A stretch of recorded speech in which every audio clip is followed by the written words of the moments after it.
Have you ever completely lost your cool at something that isn't even alive? I'm talking about, shouting at your coffee machine Yeah. because it's just not brewing fast enough. Oh, absolutely. I think we've all been there. You're running late, the machine jams, and suddenly you feel totally betrayed. Been portrayed, Yeah. yes, by plastic and metal. It's funny when you look back, but in that moment, Hmm. your emotions are just driving the car. And probably driving way too fast. That's really what we're digging into today, this idea of the power of not reacting. Exactly. It's a deep dive into emotional intelligence, especially for our HK English listeners. The whole mission is pretty simple. How do you move from my feelings control me to I control my reaction? It's such a vital shift, and the key word isn't suppressed or ignored, it's composed. That's a great word, Okay. especially for anyone learning the language. Mhm. Composed. It Yeah. implies that, you might still feel angry or stressed inside, Hmm. but on the outside, you look calm. You're the one in charge. Right. But it's a struggle for most of us, and the research points to this.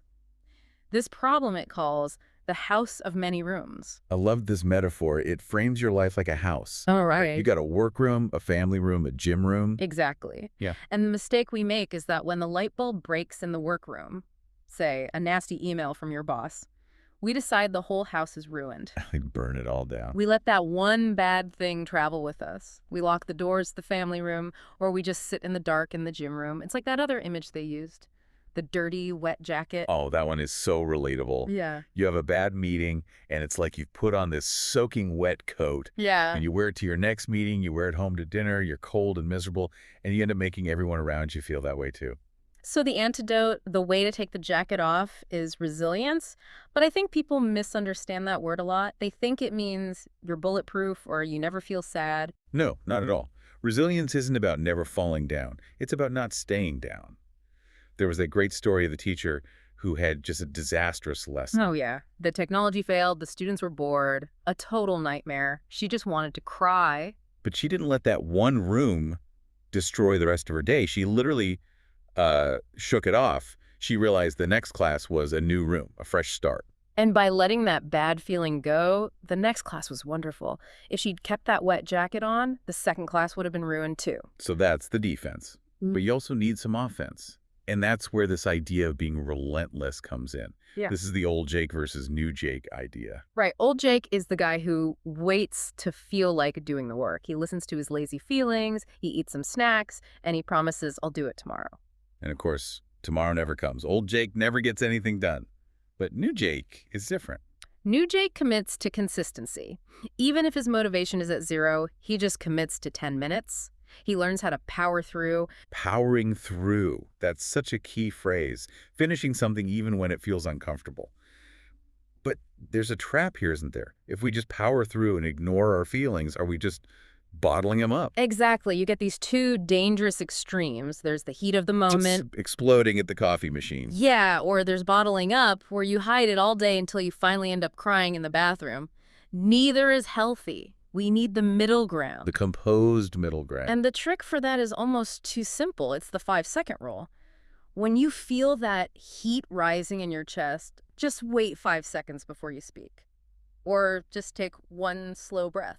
It's like you're buying time for your logical brain to catch up with your emotions. It saves jobs. It saves friendships. It just creates a tiny gap between the trigger and your response. Right. And you really need that gap when you're dealing with, say, criticism. Right. The sources talk a lot about growing a thick skin, especially for things like stereotypes or comments about your accent.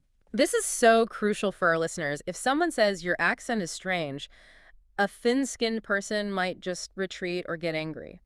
But a thick-skinned person, they learn to rise above it. They don't get down in the mud and fight in the comments section. Exactly. They stay focused on their goals, not the noise. Okay, but how do you actually do that when a comment really stings? I found the feeling time versus decision time technique really practical. It's a brilliant strategy. If you're stressed or hurt, you grab a notebook. That is your feeling time. You write down every fear, every insult, everything. You just get it all out on paper. But, and this is the key, you don't make decisions then. Never. Once it's on paper, you close the book and switch to decision time. And that's when you look at the facts, the data, your goals. Your emotions get a voice, but they do not get a vote. So really, when you bring this all together, Yeah. it seems like success is just self-control in disguise. I think it is. And to go back to our first image, We don't want to kick our emotions out of the car. We're human. We need them. But your goals have to be the one driving. And what about the emotions? They're in the passenger seat. They are wearing a seatbelt. They can look out the window, enjoy the ride, but they are absolutely not allowed to touch the steering wheel. That's the perfect takeaway. To our HK English listeners, remember, you don't have to be a robot to be strong. You just have to be composed. And sometimes the most powerful reaction isn't a clever comeback. It's just silence until you are ready to speak with real purpose. A powerful thought to end on. Thanks for listening to this deep dive. Stay resilient.